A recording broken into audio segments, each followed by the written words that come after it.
आज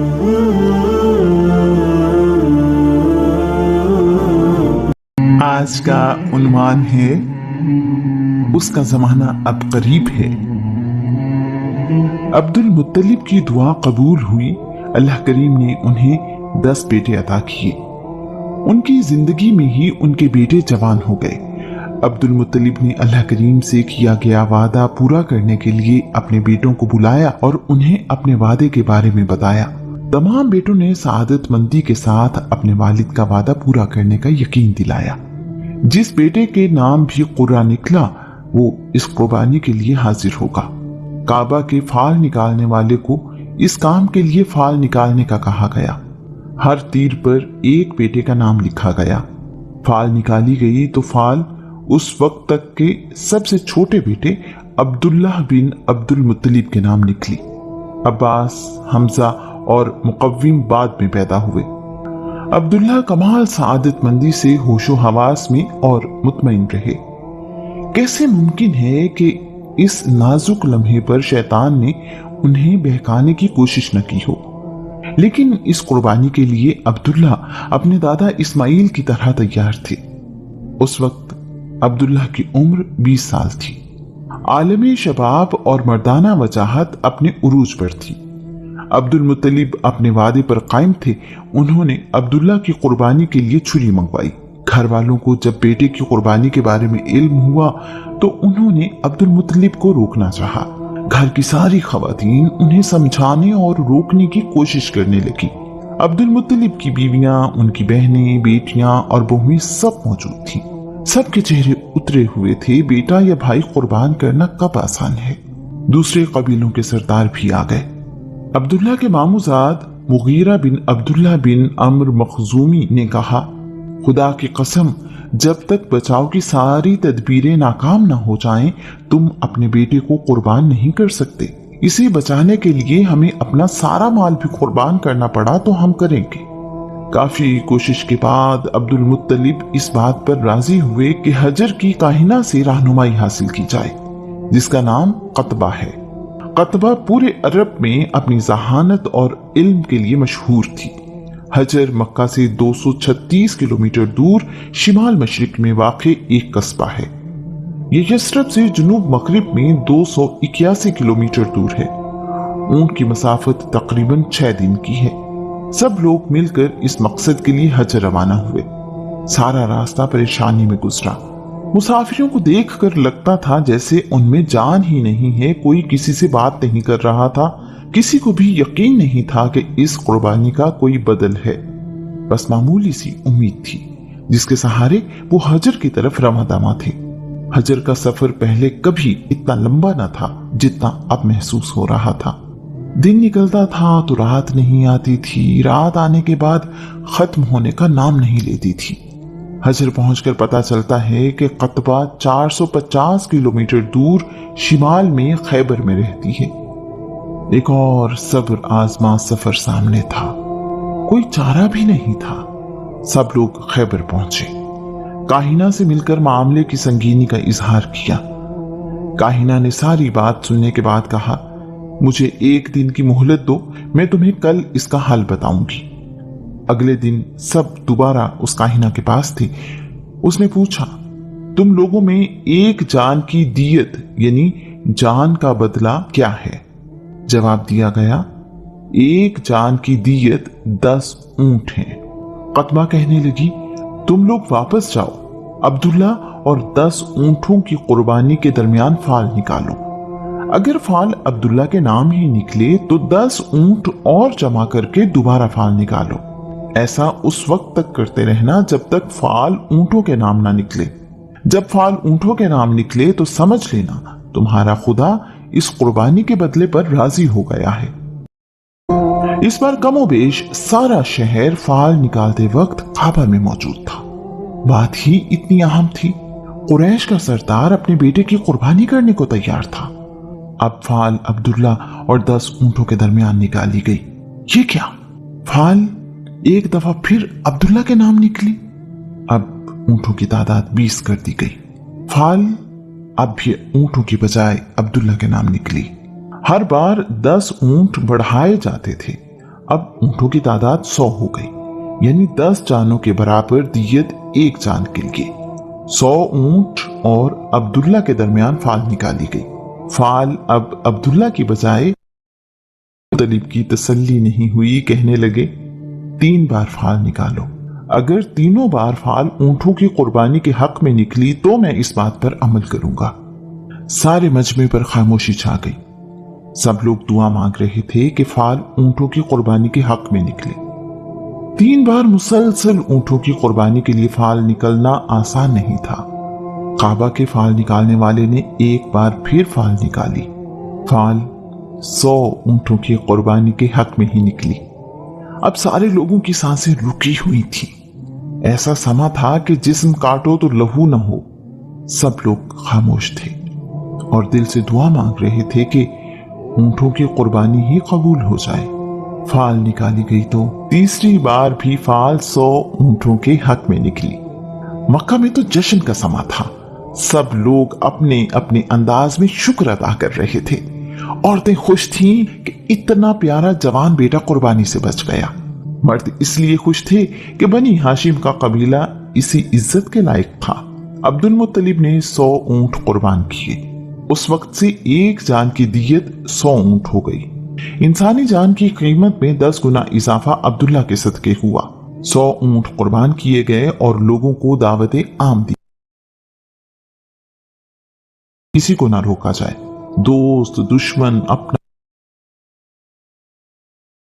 जो जितना चाहे गोश्त साथ भी ले जाए। यहां तक कि जानवर आए तो उन्हें भी पेट भर के गोश्त खाने का मौका दिया जाए। इस वाकये की वजह से अब्दुल्ला पूरे अरब में मशहूर हो गए। हमें कुर्बान किए जाने वालों की औलाद हूं, यानी इस्माइल और अब्दुल्ला। अब्दुल्ला निहायत खूबसूरत थे। शराफत और पाकीज़गी आपके चेहरे पर नुमायां थी। आप मक्का की हर दिल अजीज शख्सियत थे। आपके तमाम भाई और आपके वालिद आपसे बहुत मोहब्बत करते थे। आप घर की खवातीन की आंख का तारा थे। आपके चेहरे पर रोशनी, ताजगी और नूर बरसता था। मक्का की लड़कियां आपसे शादी की ख्वाहिश रखती थी। अब्दुल्ला अपने जमाने के यूसुफ थे। अब्दुल्ला बहुत हयादार थे। आपकी नजरें हमेशा नीची रहती। आपकी तबीयत में तवाज़ो था। अब्दुल्ला की शादी की फिक्र हुई तो अब्दुल मुत्तलिब को अपने बेटे दूसरे मुल्कों में जाया करते थे।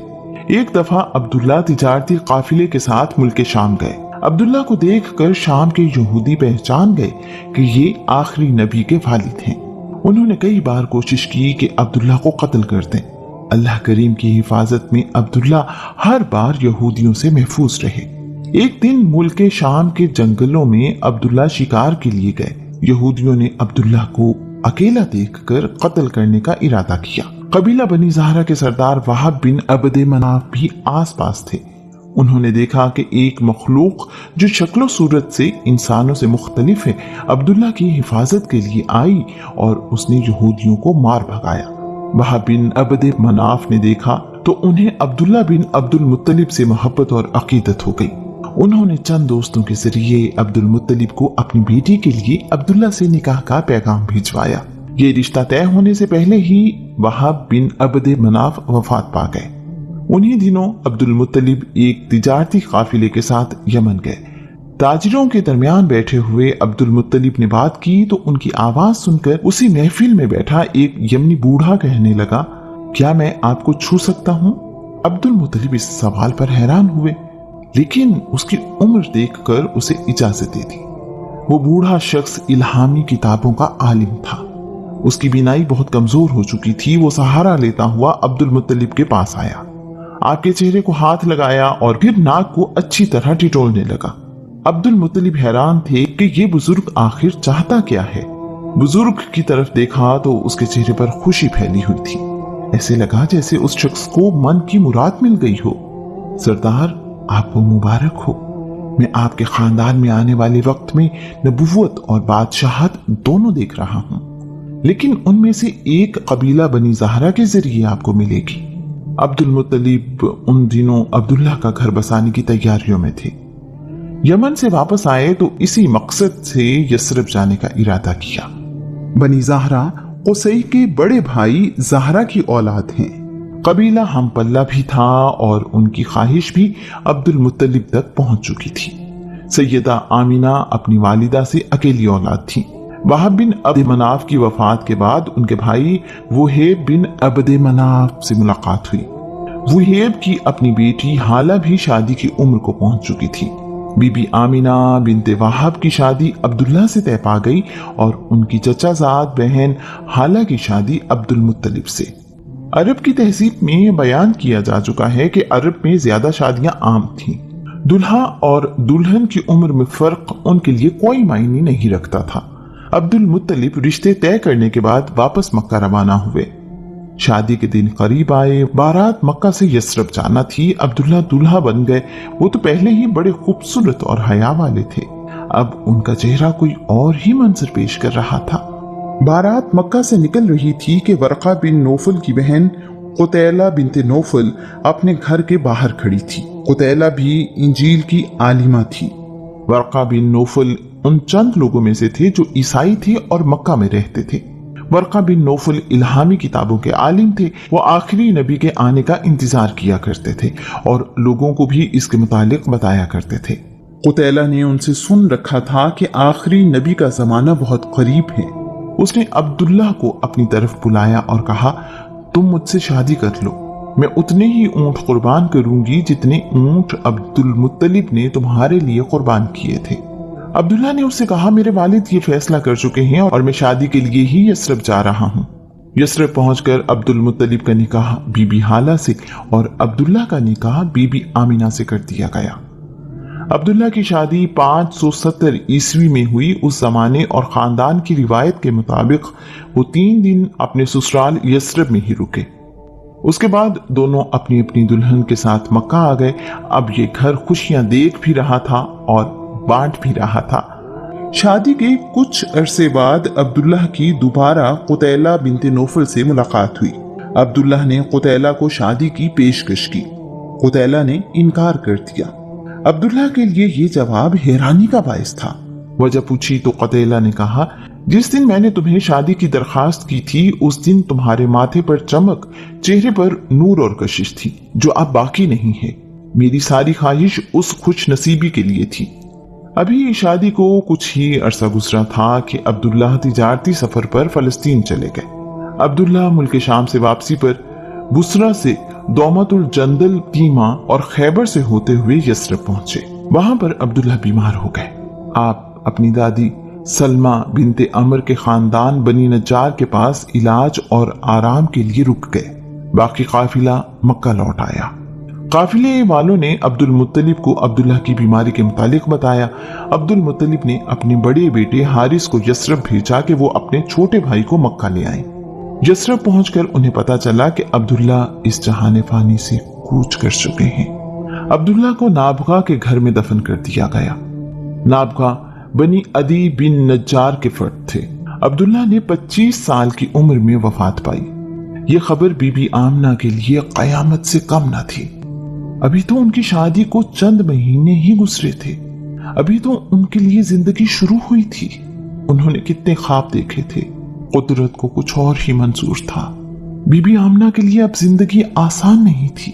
بی بی آمینہ نے عبداللہ کی وفات پر مرثیہ لکھا جو یوں ہے، بطحا کی آغوش ہاشم کے صاحبزادے سے خالی ہو گئی۔ وہ سسکیوں اور آہوں کے درمیان ایک قبر میں آسودہ خواب ہو گیا۔ اسے موت نے آواز دی اور اس نے اس آواز پر لبیک کہا۔ اب موت نے لوگوں میں ابن ہاشم جیسا کوئی انسان نہیں چھوڑا۔ کیسی غمزدہ تھی وہ شام جب انہیں اٹھا کر لے جایا جا رہا تھا۔ اگر موت نے ان کا جسم ختم کر دیا تو کیا ہوا؟ ان کے کردار کے نقوش مٹائے نہیں جا سکتے۔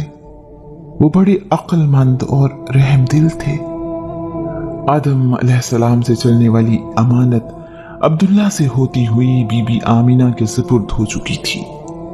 اگر بی بی آمنہ کے لیے زندگی میں کوئی امید باقی تھی تو یہی امانت جس کا ظہور ابھی ہونا تھا۔ بی بی آمنہ جوانی میں ہی بیوہ ہو گئی تھی۔ عبداللہ کی وراثت میں صرف 5 اونٹ، بکریوں کا ریوڑ اور ایک کنیز تھی جس کا نام برکہ بنت صلبہ تھا۔ بی بی آمینہ نے ایک رات خواب دیکھا جس میں انہیں ہدایت کی گئی کہ تمہارے گھر بیٹا پیدا ہوگا، اس کا نام احمد رکھنا۔ ایک روایت کے مطابق بی بی آمینہ کو خواب میں بتایا گیا کہ آپ اس امت کے سردار پیغمبر کی والدہ ہیں۔ بی بی آمینہ بیان کرتی ہیں، میرے لیے یہ سارا وقت بہت آسان تھا، نہ تو مجھے کوئی بوجھ محسوس ہوتا تھا نہ ہی کوئی اور تکلیف۔ مکہ میں کئی سالوں سے سخت قحط سالی تھی۔ جس سال رسول اللہ صلی اللہ علیہ وآلہ وسلم پیدا ہوئے، خوشحالی کا دور آ گیا۔ صورتحال مکمل بدل گئی، جگہ جگہ ہریالی ہو گئی، درختوں پر پھل پہلے سالوں کی نسبت کہیں زیادہ تھے۔ جس سال رسول اللہ صلی اللہ علیہ وآلہ وسلم پیدا ہوئے، خوشحالی کا دور آ گیا، صورتحال مکمل بدل گئی، جگہ جگہ ہریالی ہو گئی، درختوں پر پھل پہلے سالوں کی نسبت کہیں زیادہ تھے۔ دنیا بھر سے لوگ اس گھر کا حج کرنے آیا کرتے تھے۔ 1035 کلومیٹر دور جنوب میں یمن کا شہر صنعا واقع ہے۔ یہاں شاہ حبشہ کلیب کی حکومت تھی۔ ابرہہ شاہ حبشہ کی طرف سے لشکر کا سردار تھا۔ ابرہہ ایک سخت مزاج اور جنگجو شخص تھا۔ اس نے بغاوت کر کے وہاں کے گورنر کو قتل کر دیا، جس کا نام اریات تھا۔ اس کے بعد ابرہہ خود گورنر بن گیا۔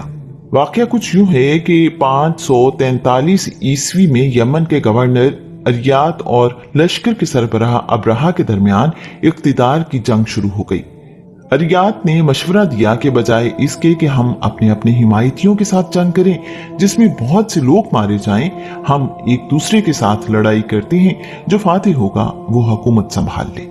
اریات اور ابرہہ کی آپس میں دو بدو لڑائی ہوئی تو اریات کے وار سے ابرہہ کی آنکھ، ناک اور ہونٹ کٹ گئے۔ ہونٹ کٹنے کی وجہ سے ابرہہ کو ابرہہ آشرم یعنی ہونٹ کٹا کہا جاتا تھا۔ ابرہہ نے اس لڑائی سے پہلے ایک سازش تیار کی۔ اس نے اپنے غلام عتودہ سے کہا کہ موقع ملنے پر تم اریات کو جب وہ مجھ سے لڑائی میں مصروف ہو وار کر کے قتل کر دینا، میں تمہیں اس کا انعام دوں گا۔ ابرہہ کے غلام نے اریات کو پیچھے سے وار کر کے قتل کر دیا۔ اس طرح ابرہہ یمن کی حکومت پر قابض ہو گیا۔ شاہ حبشہ کے علم میں یہ بات آئی تو وہ سخت ناراض ہوا اور قسم اٹھائی کہ میں یمن کی مٹی کو اپنے پاؤں سے روندوں گا اور ابرہہ کی پیشانی کے بال کاٹ کر اسے رسوا کروں گا۔ ابرہہ کے علم میں بادشاہ کی قسم اٹھانے اور ناراض ہونے کا معاملہ آیا تو اس نے چالاکی سے اپنے بال اور یمن کی مٹی ایک تھیلے میں بھر کر حبشہ بھجوائی۔ اس کے ساتھ ایک خط تھا، بادشاہ سلامت، اریات آپ کا غلام تھا اور میں بھی آپ کا وفادار غلام ہوں، آپ کے مفادات اور حکمرانی کی حفاظت کرنے والا ہوں، آپ کا تابع فرمان ہوں۔ میرے اور اریات کے درمیان اختلاف تھا جس میں اریات مارا گیا۔ مجھے آپ کی قسم کا علم ہوا ہے، میں نے یمن کی مٹی آپ کی خدمت میں بھیجی ہے اور اپنے بال بھی۔ آپ میرے بال اس مٹی میں ملا کر اپنے پاؤں تلے روند کر اپنی قسم پوری کر لیں، میں ہمیشہ آپ کا وفادار رہوں گا۔ نجاشی نے حالات کو مد نظر رکھتے ہوئے ابرہہ کو یمن کا گورنر تسلیم کر لیا۔ ابرہہ ایک کامیاب اور عوام دوست حکمران ثابت ہوا۔ اس نے سبعین ڈیم کی مرمت کا کام کیا۔ حج کے موسم میں لوگ یمن سے مکہ کی طرف جانے لگے تو ابرہہ نے پوچھا کہ لوگ کہاں جا رہے ہیں؟ بتایا گیا مکہ میں بیت اللہ کا حج کرنے۔ ابرہہ نے پوچھا یہ گھر کس چیز سے بنایا گیا ہے؟ لوگوں نے کہا پتھر سے بنایا گیا ہے۔ ابرہہ نے کہا مسیح عیسیٰ بن مریم کی قسم، میں بیت اللہ سے اچھا گھر تعمیر کروں گا۔ ابرہہ نے شاہ حبشہ کو خوش رکھنے کے لیے صنعا میں ایک خوبصورت کلیسا تعمیر کروایا۔ ابرہہ نے اس کی تعمیر کے لیے ملکہ سبا کے محل کو گرا کر اس کی اینٹیں استعمال کی۔ اس کلیسا کا نام قلیس رکھا۔ ابرہہ نے کلیسا میں دنیا کے بہترین پتھر لگوائے جو سرخ، زرد، سفید اور کالے رنگ کے تھے۔ کلیسا میں سونے اور چاندی کی سلیب لگائیں، ہاتھی دانت اور قیمتی لکڑی کا استعمال کیا۔ یہ اس زمانے کی سب سے قیمتی اور نایاب چیزیں تھیں جو دنیا کے مختلف حصوں میں پائی جاتی تھی۔ کلیسا واقعی دیکھنے سے تعلق رکھتا تھا۔ روم کے شہنشاہ نے اس کلیسا کے لیے اسکندریہ سے ایک اطالوی پادری کو بھجوایا उस पादरी का नाम ग्रेकनिश था। अब्राहा ने शाह हबशा को पैगाम भेजा, मैंने आपकी खातिर एक आलीशान कलीसा बनवाया है जिसे बादशाह सलामत कबूल करें। मुझे यकीन है कि इससे खूबसूरत कलीसा पहले किसी बादशाह ने नहीं बनवाया होगा। बादशाह सलामत, मैं उस वक्त तक चैन से नहीं बैठूंगा जब तक मक्का जाने वालों को इस कलीसा की तरफ मोड़ ना लूं। मैं उस घर काबा को तबाह कर दूंगा। जब वो घर ही बाकी नहीं रहेगा तो उसका तवाफ और हज कैसे बाकी रहेगा। अब्राहा की इस ख्वाहिश की एक वजह इक्तिसादी और तिजारती सरगर्मियां भी थी। उसे इल्म था कि हज की वजह से अरब की तिजारती अहमियत और इक्तिसादी ताकत कायम है। अरब के लोगों को दुनिया में मरकजी हैसियत हासिल है, वो सारी दुनिया में इज्जत पाते हैं। काबा को खत्म करने और यमन को हज का मरकज बनाने की ख्वाहिश नई नहीं थी। इसे कई 100 साल पहले हसान बिन अब्द कलाल हुमैरी चाहता था कि वो काबा के पत्थर उठाकर यमन ले जाए और हज के लिए काबा यमन में बनाए। जब वो इस इरादे से मक्का पर हमला आवर हुआ तो नखला के मकाम पर उसका सामना अरब के कबाइल से हुआ। अरब कबाइल की क़यादत फहर बिन मालिक बिन नदर कर रहे थे, जो रसूलुल्लाह सल्लल्लाहु अलैहि वसल्लम से पहले 11वीं पुश्त में थे। यमन की फौज को शिकस्त हुई, हसान को कैदी बना लिया गया। वो 3 साल कैद रहने के बाद फिदिया देकर रिहा हुआ। हसान मक्का से यमन वापस जाते हुए रास्ते ही में दम तोड़ गया। अब्राहा काबा को गिराने की बात सरेआम किया करता था और इस बात का ऐलान भी करवाया करता था। उसके इरादे किसी से ढके छुपे नहीं थे। अब्राहा अपनी सारी कोशिश के बावजूद ना तो काबा की मरकजी हैसियत खत्म कर सका, ना ही लोगों को मजबूर कर सका कि वो सना के कलीसा का हज करें। अपनी ख्वाहिश की तकमील के लिए उसने काबा को तबाह करने का इरादा किया। अरब के तमाम कबीलों में अब्राहा की काबा को गिराने की ख्वाहिश के मुतालिक बड़ा गम और गुस्सा पाया जाता था। अरब के रहने वालों के लिए काबा से ज्यादा मुकद्दस और कुछ नहीं था। एक दिन कुरैश के ज़ैली कबीले बनी किनाना का एक फर्द सना के कलीसा में एक राहिब के हुलिये में गया। रात में कलीसा बंद कर दिया जाता था। उस अरब ने मन्नत समाजत शुरू कर दी कि मैं सैकड़ों मील दूर से इस गिरजा घर में इबादत करने आया हूं, मुझे रात यहां इबादत के लिए रुकने की इजाजत दी जाए। उसे इजाजत दे दी गई। रात में बनी किनाना का फर्द वहां गंदगी और गिलाजत फैलाकर खुद हिफाजत से वापस आ गया। जब अब्राहा को इस बात का इल्म हुआ तो वो गुस्से से पागल हो गया। उसने काबा पर हमला करने का फैसला किया और फौज को तैयारी का हुक्म दिया। मक्का पर हमला करने वाले फौजियों की तादाद कमोबेश 60,000 थी। इस फौज में 13 हाथी भी शामिल थे। इस जंग में नजाशी शाह हबशा खुद शरीक न हुआ और अपने मुल्क में ही रहा। अब्राहा के हाथियों की वजह से वो रास्ता जिससे अब्राहा की फौज सना से मक्का पहुंची थी, अरब उसे सिरातुल फील यानी हाथी वालों का रास्ता कहते थे। जो पानी के चश्मे उस रास्ते में आते थे उन्हें ऐनुल फील यानी हाथी वालों के चश्मे, और जिस समत से वो वादिये मुगम्मस यानी मक्का में दाखिल हुआ उसे बाबुल फील यानी हाथी वालों का दरवाजा कहा जाता था। इसी निस्बत से इस साल को आमुल फील यानी हाथी वालों का साल कहा जाता था। अरब के लोग अपने सालों का शुमार इसी वाक़े से करते थे। रसूलुल्लाह की मदीना मुनव्वरा हिजरत से अरब अपने साल वाक़या हिजरत से शुमार करने लगे। यमन से मक्का जाते हुए रास्ते में कुछ कबीलों ने अब्राहा की फौज से मज़ाहमत की, लेकिन शिकस्त से दो चार हुए।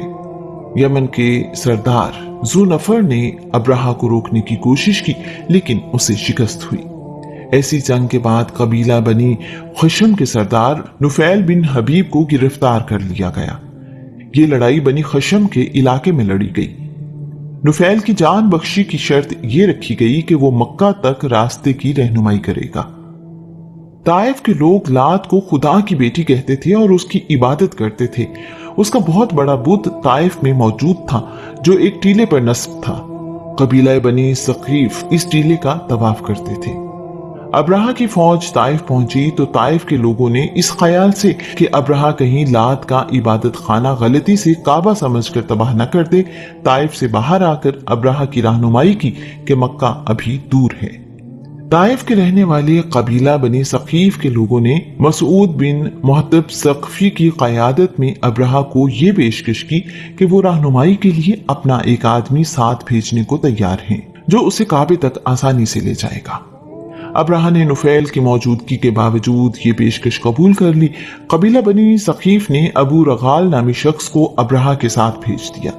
अब्रहा का लश्कर अभी मक्का से 3 किलोमीटर दूर मुगम्मस के मकाम पर पहुंचा था कि ताइफ से शामिल होने वाला अबू रगाल मर गया। उसे वहीं दफन कर दिया गया। बाद में अरब कबीले अबू रगाल की कब्र को पत्थरों से संसार करने लगे। ऐसा कई सदियों तक होता रहा। अरब बनी सकीफ को ये ताना देते रहे कि उन्होंने लात का इबादत खाना बचाने के लिए बैतुल्लाह पर हमला करने वालों का साथ दिया। ये फरवरी 571 ईस्वी के आखिरी दिनों की बात है। रसूलुल्लाह सल्लल्लाहु अलैहि वसल्लम की पैदाइश से 55 दिन पहले अब्रहा की फौज ने मुगम्मस में कयाम किया। अब्रहा ने अपने घुड़सवार दस्ते को असवद बिन मकसूद की क़यादत में भेजा कि जाओ मक्का से लूट मार करके लाओ। अब्रहा की फौज का दस्ता मक्का से भेड़ बकरियां और ऊंट ले आया। उस लूटे हुए सामान में अब्दुल मुत्तलिब के 200 ऊंट भी शामिल थे।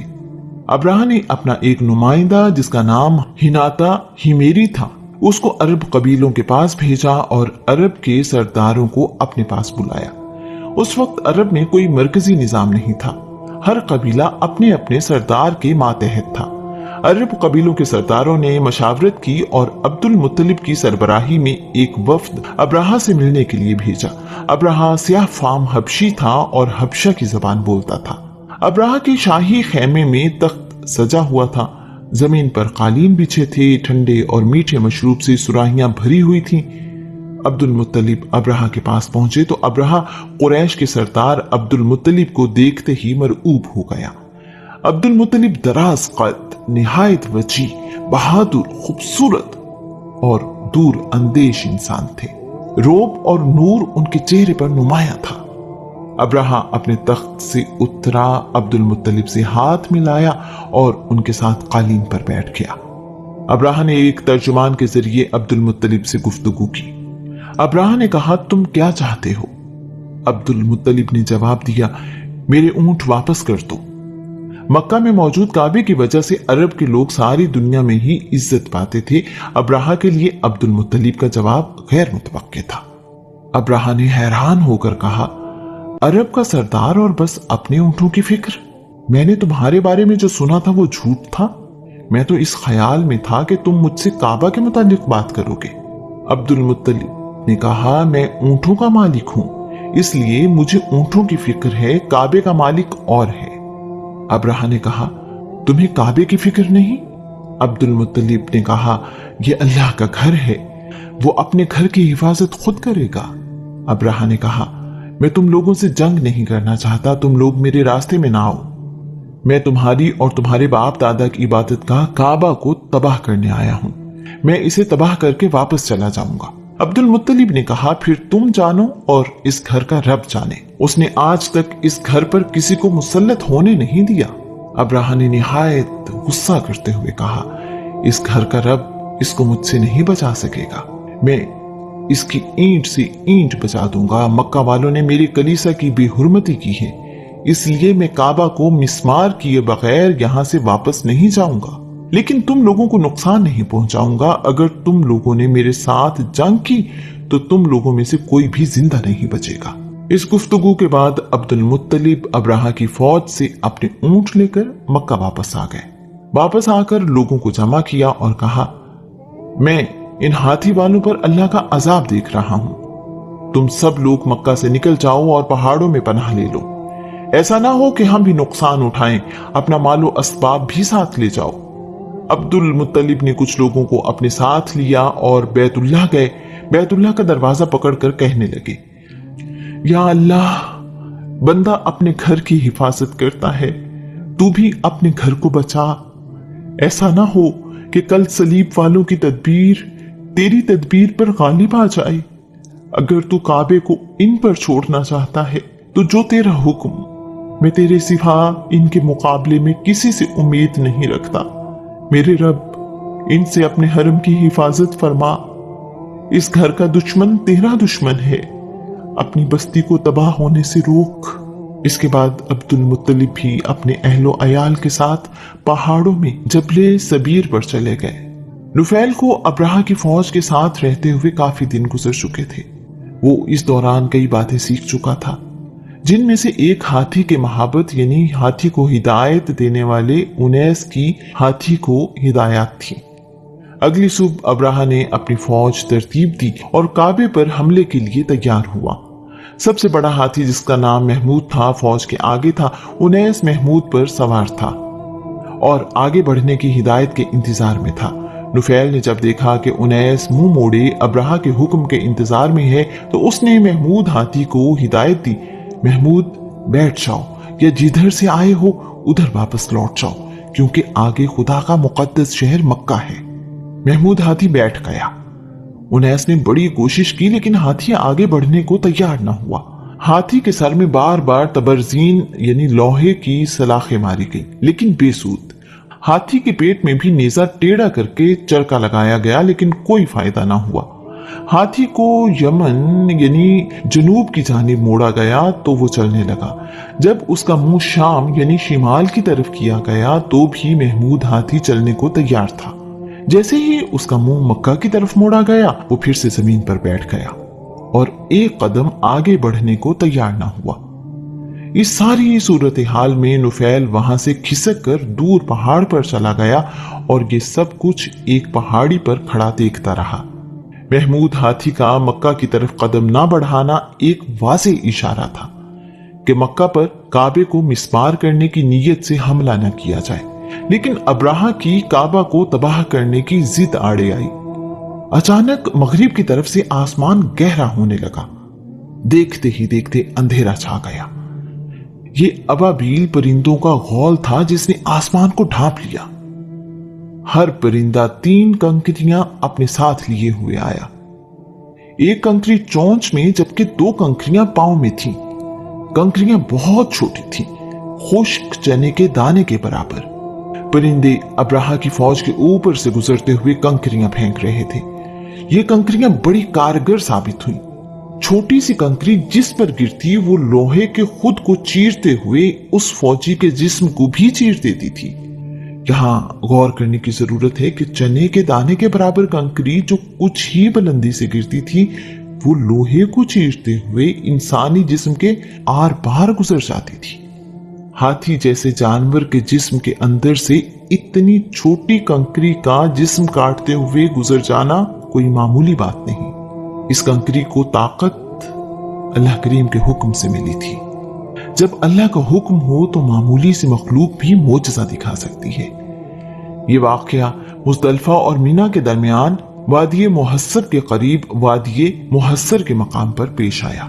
सारी फौज तो उन परिंदों की जद पे ना आई, लेकिन एक अजीब अफरा तफरी फैल गई। अब्राहा की फौज के जो लोग बच गए वो शदीद खौफज़दा थे। जो सिपाही परिंदों से बचे थे उनके जिस्मों में भी अजीबो गरीब बीमारियां फैल गई। फौज ने इस बात में आफियत जानी कि वापस यमन जाया जाए। अब्राहा के फौजियों को रास्ता मालूम नहीं था और अब नुफैल बिन हबीब भी उनके साथ नहीं था। कुछ फौजी यमन के रास्ते ही में मर गए। अब्राहा के जिस्म से गोश्त गल कर गिरने लगा। उसकी उंगलियों के हिस्से टूटे और गिर गए। जब तक अब्राहा वापस सना पहुंचा वो मुर्गी के चूजे की मानिंद था। उसका सीना फटा और बदबूदार पीप उसके जिस्म से निकलने लगी। वो इसी हाल में मर गया। अब्राहा के बाद उसका बेटा यकसूम यमन का गवर्नर बना। वादिये मुक़म्मस से बचने वाले 3 ही थे। नुफैल, जो मौका मिलने पर फौज को छोड़कर पहाड़ पर चला गया था। महमूद हाथी, जिसने आगे बढ़ने से इनकार कर दिया था। उनैस, जो महमूद हाथी का महाबत था। अरब के लोग बुत परस्त होने के बावजूद ईसाइयों के मुकाबले में महफूज रहे। इस वाक़े के बाद दुनिया में अरब के लोगों की इज्जत और वक़ार बढ़ गया। अल्लाह करीम कुरान पाक में इस वाक़े के बारे में इरशाद फरमाता है, क्या आपने नहीं देखा कि आपके रब ने हाथी वालों का कैसा सत्यानाश किया? क्या उनके मकरूह मंसूबे को मिट्टी में नहीं मिला दिया?